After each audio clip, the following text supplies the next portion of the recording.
King Dimond, and you're listening to Agoraphobic News. Hey Andy, how are you? Fine, thank you. Are you in Sweden right now? Yeah, in Sweden, cold and rainy. Here is cold and sunny. Oh, that's better. Yes, yes. And are you busy in the studio right now, or? Yeah, I'm working with different projects in the studio right now. I'm working with a Norwegian band. I have a few songs to do with them still, mixing. Hmm. And then next week, I'm going to continue with a project or, a band called Death Riders, which includes Neil Turbin, Nice. who used to be in Anthrax. Anthrax. Yeah, Yeah. exactly. Plus, I'm working with. I just actually finished a project called Secret Society with some members I can't even mention yet, But it's not my project. I just mixed it. But that Uh-huh. was last week, and it turned out really good. I'm sure you'll hear more about that in a few weeks or in a month or two or so. Awesome, awesome.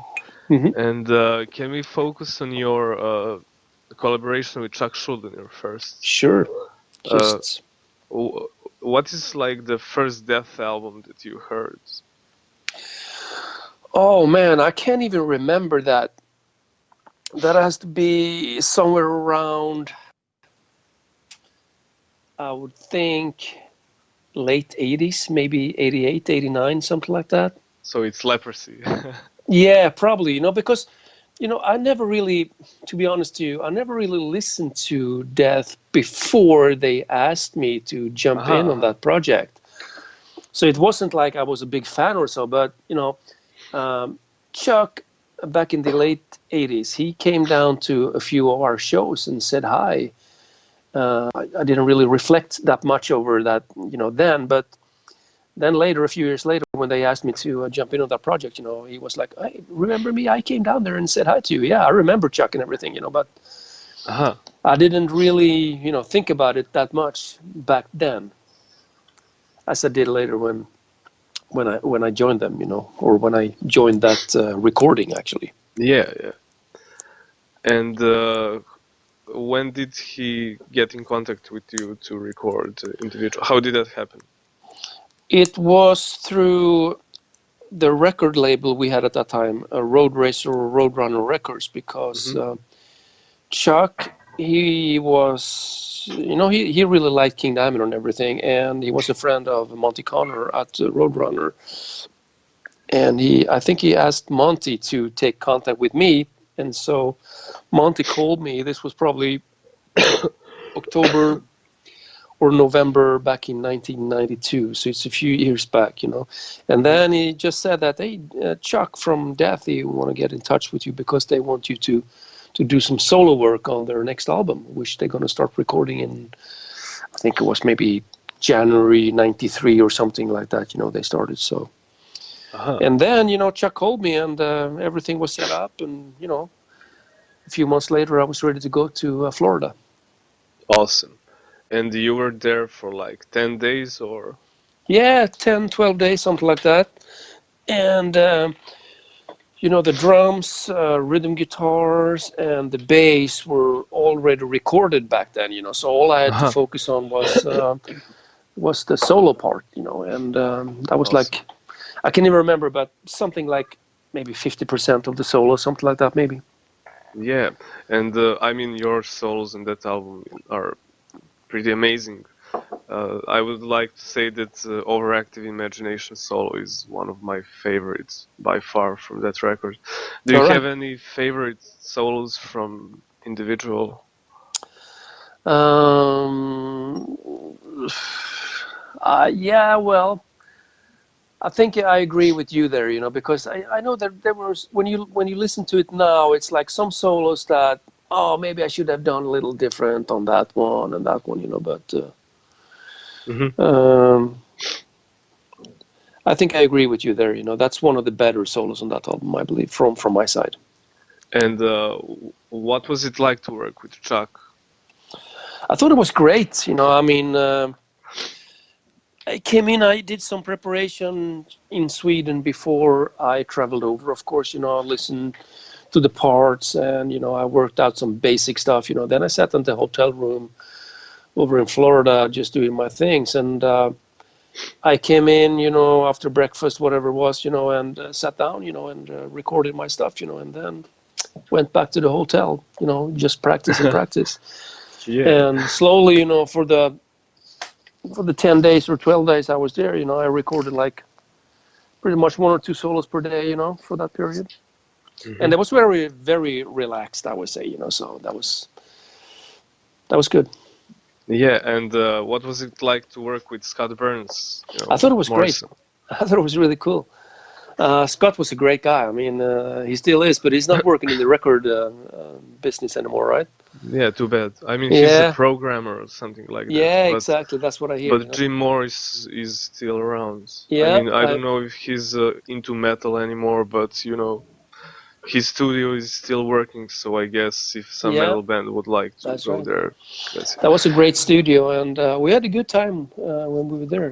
The bad thing was that Gene Hoglan, he left the day before I arrived.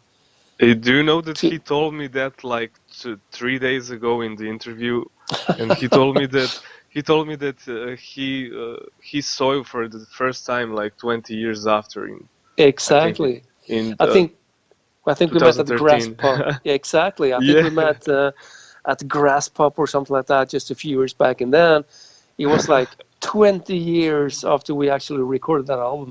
Then I, for the first time, met him. That's a little crazy. And then we ran into each other actually a couple of times. The following years. I was like, wow, cool. Yeah, I mean he's so cool guy. I mean, Yeah. down to earth Oh yeah, guy. definitely. Yeah. And do you remember the orb in the studio? I mean, in Scott Burns' studio, there was some grapefruit with some note like Chuck. The whole universe spins around Chuck Schuldiner or something like that. No, I don't remember that specific thing, but there was a lot of talk about that orb thing, while I was there. That was the last days while I was there. There was a lot of talk about that. Yeah, because you have like interview with Scott Burns from 1993, and you have that orb, and I found it funny, because Yeah. like whole universe spins around Chuck from death or something like that. Yeah. I don't really remember that. Maybe that was after I left. I'm not sure, but we talked about that orb kind of thing, while I was there actually. Awesome, awesome. And why didn't you join Death on tour? Were you busy with King Dimond or? No, I mean the reason I actually went in to do the studio work with them was because I wasn't busy with King Dimond at the time, and I just felt that I wanted to do something different. And at that time, Merciful Fate started up their reunion thing. Uh-huh. So I thought, okay, cool. I mean, this gives me a chance to do something different. That's why I jumped in. But the years before that, we toured very intense, and we have been very, very busy. And also at the same time, I was expecting my second child, so I just thought, no, I don't want to join them and go out and tour and all that, Yeah. And plus, I was writing some songs for my own project at the time, so I was busy with other things, you can say. I wasn't really ready to go out on tour with a band like that, That's probably the main reason. They asked me many times, but I told them, I'm sorry, man. I really, want to play on the album and all that, but I don't want to tour at this time, so you have to find someone else. Yeah, and what was your first impression when you heard the individual album? I mean, how intense was it back Oh, in yeah, I the thought it day? was great, and it was also very different from what I'm used to work with, music-wise, Yeah. But I mean, I thought Chuck was a great composer, and with great musicians as Gene Hoglan and Steve Giorgio. I mean, Yeah. wow, they're really He's really good, and I thought the songs and the playing on the album were just awesome. So that was great. yeah. And do you have like some funny story related to Chuck Schuldiner, maybe? No, not really. I can't say anything fun in that way because I was there for 10, 12 days, even though we actually met before and after, Hmm. because he came down to one of our shows in Tampa, I believe, a few years after. I think this was back in 98, I believe. I'm not sure. Back in 98, he came down to the show, and that was after he had his surgery thing. So Yeah. he wasn't very well, but he still, he was okay. And I Hmm. really appreciate he came down to the show to say hi and all that. And that was the last time you saw him, or? I think that was the last time I saw him. But then, he used to call me every New Year's, for a couple of years, Awesome, awesome. actually until he passed away. And they went, "Hey Andy, how are you? I just want to say hi, and all that. I hope everything is good. And so, you know, he had a very friendly, way of, well, I thought it Yeah, was great, definitely. yeah. And did you feel like that Tampa, Florida is the capital of death metal at the time, Um, or was it Gothenburg? yeah, I think it was a mix maybe of Gothenburg and Tampa at the time. Yeah. And I mean, were you into that Swedish death metal scene, or did you listen to these bands or not? No, not really at that time. I must admit, I Hmm. wasn't really listening to them. We had At the Gates, In Flames were about at that time, and Yeah. Entombed, even though if they were from Stockholm. But we had a lot of bands, but I did not really listen to that kind of music back in Hmm. '93. What I was listening to back in '93, which I was really impressed by, was actually Rob Halford's Fight, which I Yeah, thought yeah, was that's awesome. really, really good. That Yeah, was at of that time course. more of my style, definitely. And it's kind that album is kind of like Overkill on steroids or something like that. Yeah, yeah, yeah, yeah. I mean, it's so amazing, so groovy, it's so Great fucking album for killer. sure. Yeah. And can you recall your collaboration with Mikkey Dee Oh from yeah, definitely. he was playing drums on the first three albums, Yeah, and we and were actually playing in the same band a couple of years before we joined King Dimond. We played in the same band for a while in Gothenburg. mhm. So that's probably why he knew my playing style, and that's also probably one of the reasons that he wanted me to come down and do the audition with King Dimond when they needed a guitarist. Yeah, awesome. And I just, Mikkey Dee is a great drummer, and I'm actually going down to Copenhagen tomorrow to see Scorpions and Mickey.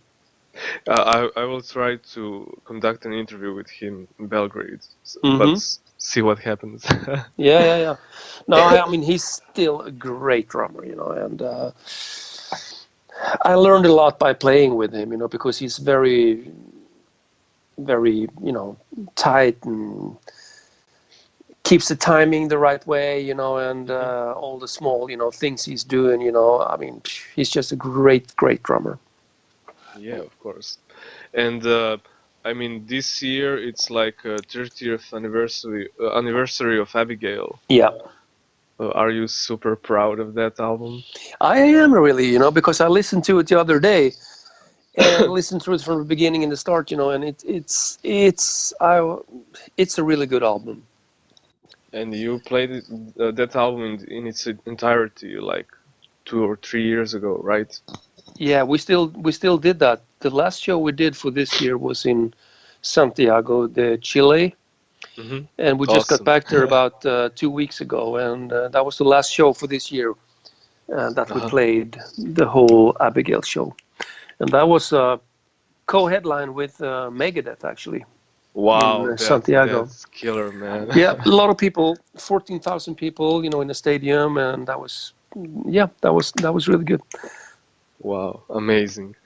And you know that Swedish band Dissection Hmm. and their Somberlane album cover is just like a rip-off of Abigail? Have you seen Ah, it with no, like no, with no, really. these horses and chariots, Oh, really? whatever? Well, I think someone mentioned that to me, but Yeah, huh, I'm gonna check that right now. yeah. I mean, it's like holy shit, this is King Diamond ripoff right now. Oh, is that right? But the music is great. I mean, you should totally check out that album. Yeah. It's melodic and it's cool and aggressive.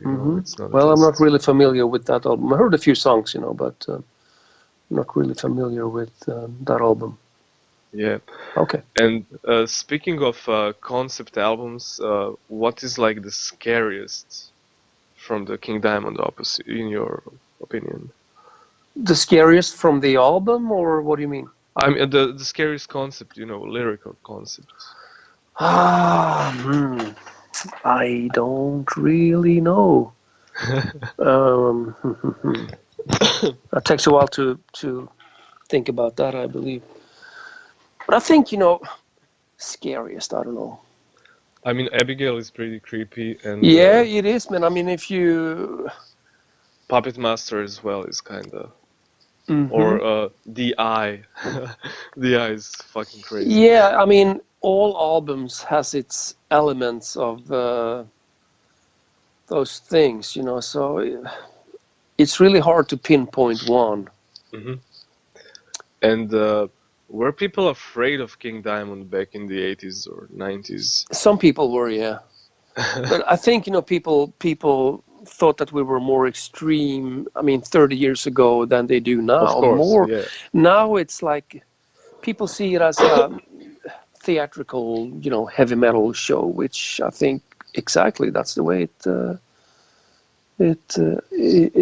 it should be seen as, Hmm. And like a horror kind of rock show or of horror course. metal show. And were you a scarier band than Venom at the time? I hope so. Awesome. And can you tell me something about the album Them? I mean, what did that album mean to you? Because I really like it. It's kind of so fucking heavy. Mm. Yeah, I think it's a great album. It's very, very intense. That's for sure. I Hmm. listened to that yesterday, latest actually, because I'm working on some files here.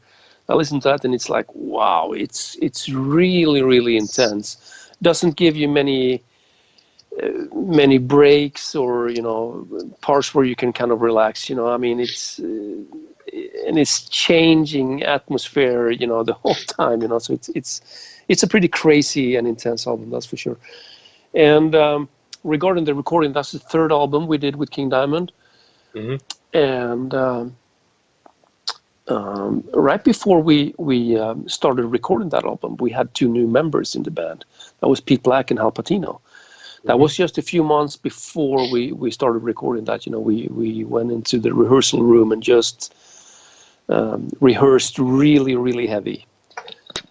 I think that they were probably in the band for like maybe a month and a half, or maybe at the most 2 months actually, before we started recording that album. Hmm.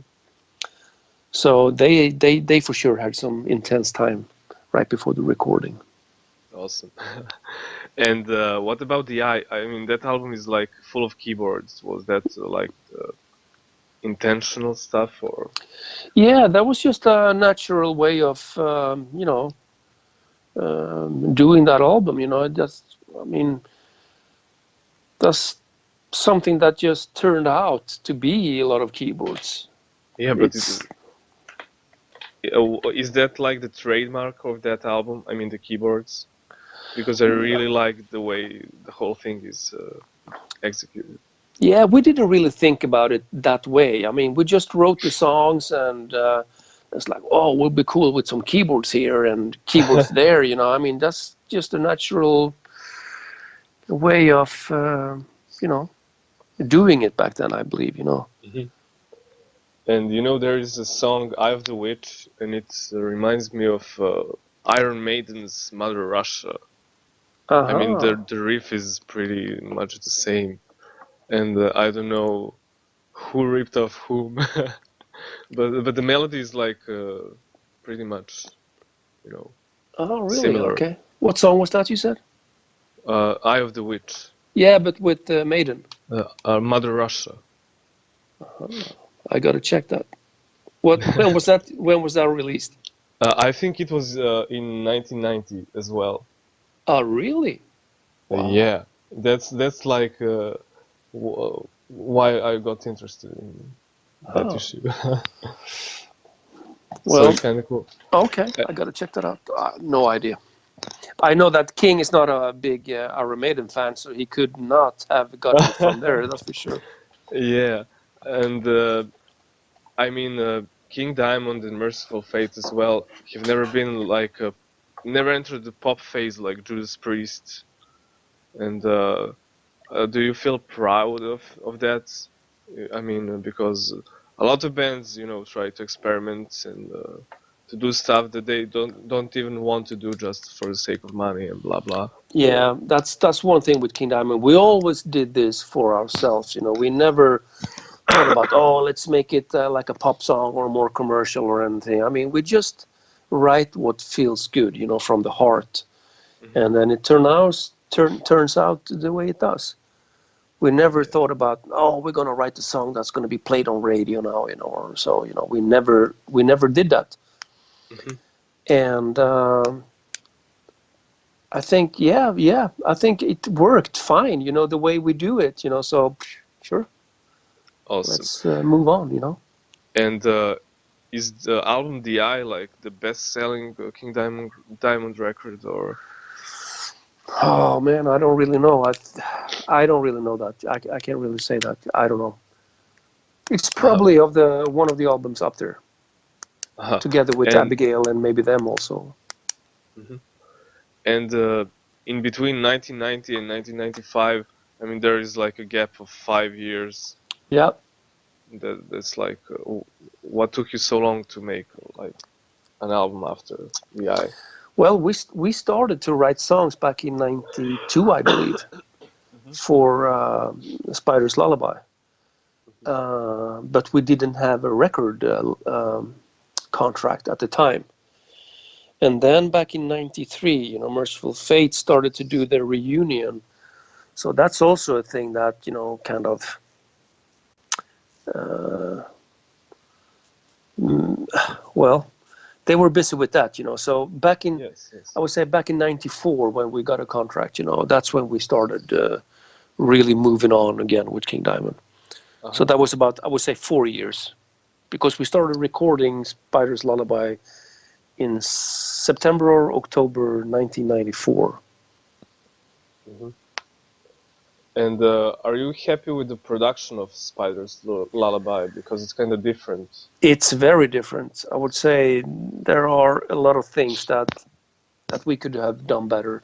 But that was a new studio, new engineer, new producer, new musicians in the band, and all that, you know. So when you look back at it now, of course, there are a lot of things that we could have done better. Yeah. And that brings another question about remasters. Is it hard for you to remaster your own albums? I mean, how big of a challenge is that? No, remaster. That's no problem really. You know, to remaster it, depending on what way you want to go. Hmm. For example, you know, the mastering on Spider's Lullaby wasn't very good. You know, it's very harsh, and the sound in general was just a little strange. You know, I mean, I think that's one of the albums that I actually wanted to have remixed, but you know, finding the old tapes and all that's going to be impossible. So the only thing we could do with that was a remaster, and Yeah. it's pretty hard. Pretty, I would say, it's pretty easy actually to find all the ugly frequencies that you need to fix on that one. You know, it's not Yeah. very hard. You know, so if you look at it that way, you know, and I think we did a pretty good job. You know, when we fixed that. You know, on the last remaster. You know.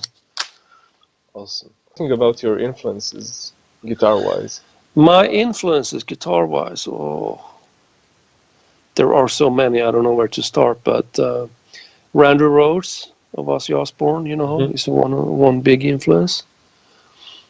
And I mean, even a band like AC/DC, I was really shocked to hear when Malcolm Young passed away Yeah, too bad. the other week and all that, But that was hard because I used to listen to them very much um when I was younger. And then we have Michael Schenker, of course, which is a great influence. Hmm. And what else do we have here? So many guitarists. It's hard to say, man. Um, I usually like, melodic guitarists. Uh-huh. So you weren't like going for the shredding guitars, or? I was for a while, back in the late 80s. I was listening to Yngwie Malmsteen, but also Steve Vai, because I think he had a very unique style. But everyone was kind of, shredding in the late 80s. But Yeah, of course. for sure now, I think, it's more important to play melodies and make good songs, opposed to play fast guitar, because I just think it's not very interesting at all. Yeah, really. And can you tell me something about your guitar gear that you're currently Yeah, using? I'm using ESP guitars now, Hmm. which are absolutely amazing. It's probably the best guitars I ever played. They're so good. I only have good things to say about them. I'm using Seymour Duncan pickups in the Awesome. guitars, and for live I use Yamaha acoustic guitars, which also are really really good. And when it comes to amplifiers live, I use Line 6. They're rack mounted. Uh, it's called the Pod HDX, Hmm. which I think is really really cool because you have a pedal board and you have the brain or the unit with the amplifier, and it's easy to do all the adjustments and to fix all the settings you want, and it sounds really good. So I'm using that, and Mike Wee, the other guitarist, is using that too. Yeah. And we have a couple of Marshall cabinets for live. And in the studio, I'm using Kempers, and I'm using Marshall, Mesa Boogie, and everything. So it's a little bit different in the studio. Uh-huh. Great. And can you tell me something about the upcoming DVD, King Diamond DVD? Yeah, still working on it. People ask us all the time. And there Yeah. are so many people involved in this, and it's not just like it's shot with one camera and I mean it's like 10 different cameras, for two shows with Awesome. a lot Awesome. of different angles. Man, it really is a lot to think about when you start working with it. And I'm just mixing the sound together with the live sound guy we have. So Uh-huh. I can imagine how hard it is to try to put all the pictures together, all the shots and all that. Yeah. So And it's massive, that's for sure, But um, the only thing I know is that we're going to try to release it sometimes next spring or so. That's the only thing I can say right now. uh-huh. And what about the upcoming King Diamond album? Because you haven't released one in 10 years. Yeah, time flies, doesn't it? I Well, mean, people are starving for King yeah, Diamond. I know. Well, it's pretty easy to explain that. After the last album, King got sick, with his back, and then he had his heart problems and that, and took a few years until we started playing again. And for the last couple of years, um, we have made priorities of playing live on festivals because we really haven't done that before King got sick. You know, we played 1 or 2 or maybe 3 festivals total, but this gives us a chance to reach out to more people and play places we never played before. So doing festivals, as we have done now since 2012, has been really, really good for us and a lot of fun, you know, and all that, you know. And I think the band plays better than we ever did, you know, and we sound good and all that, you know. So that's the reason why we haven't really had the time to sit down and write a new album and also record a new album, because that takes a lot of planning and a lot of time to write good songs. Yeah. But the plan is now that we're going to start do that after New Year's or Christmas. We're going to start writing songs, you know. Then how long it's going to take, it's impossible to say. It's also impossible to say when we're going to start recording the album. And what is like the average time for you to write music for an album? Oh, that's really hard to say. Sometimes you can come up with a few songs in a few days. Mm-hmm. And sometimes you do a few riffs and then you go back and forth and all that, you know, because you don't sit like for 2 weeks and just, you know, play, you know, you have to take a break, and that's at least how I do it, you know.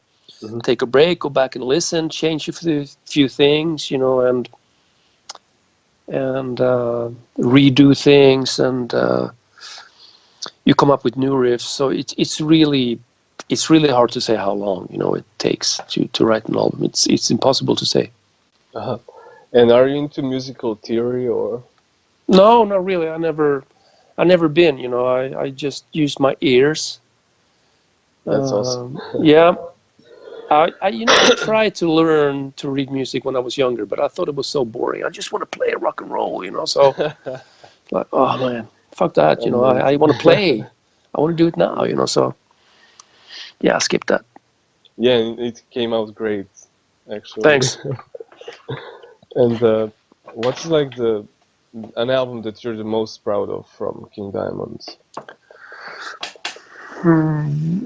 I think it must be probably Abigail.